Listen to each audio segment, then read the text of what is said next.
Selamat malam Bapak Ibu Saudara sekalian. Shalom untuk kita semua. Saudara, Tuhan Yesus dengan sangat jelas mengatakan dalam Yohanes pasal 8 ayat 12, Akulah terang dunia. Barang siapa mengikut aku, ia tidak akan berjalan dalam kegelapan. Sangat jelas, saudara.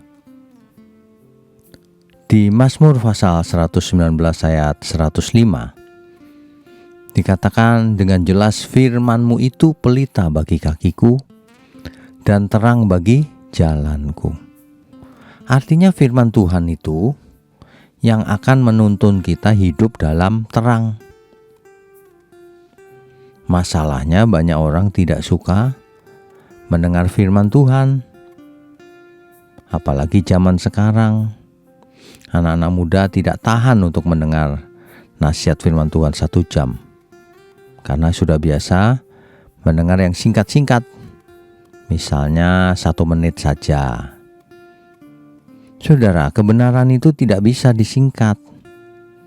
Karena natur dari kebenaran itu salah satunya adalah utuh. Ya.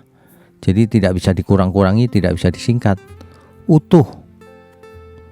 Itulah sebabnya kita tidak boleh membaca Alkitab itu hanya sebagian kecil, ya, hanya sudah sebagian kecil lalu diartikan suka-suka sendiri, tidak sesuai konteks.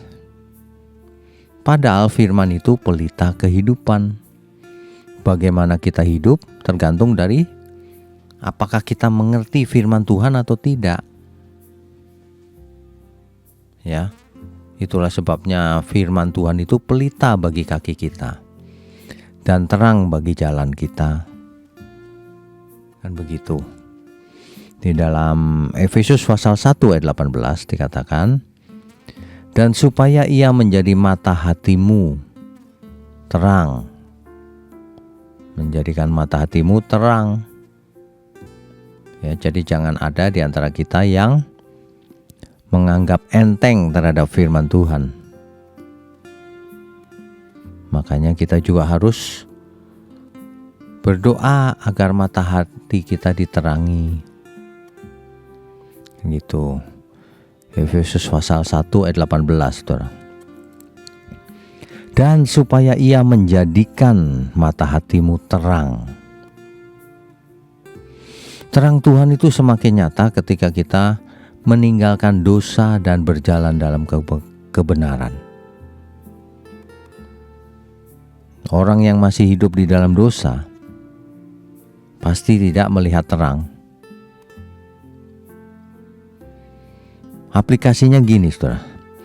Ketika kita menghadapi masalah, kalau kita punya mata rohani yang terang, akan dapat melihat bahwa Tuhan tetap bekerja dan tidak meninggalkan kita.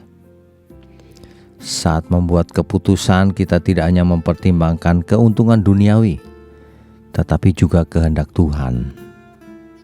Ya, saat berinteraksi dengan orang lain, kita belajar melihat mereka dengan kasih dan belas kasihan, bukan hanya berdasarkan penampilan.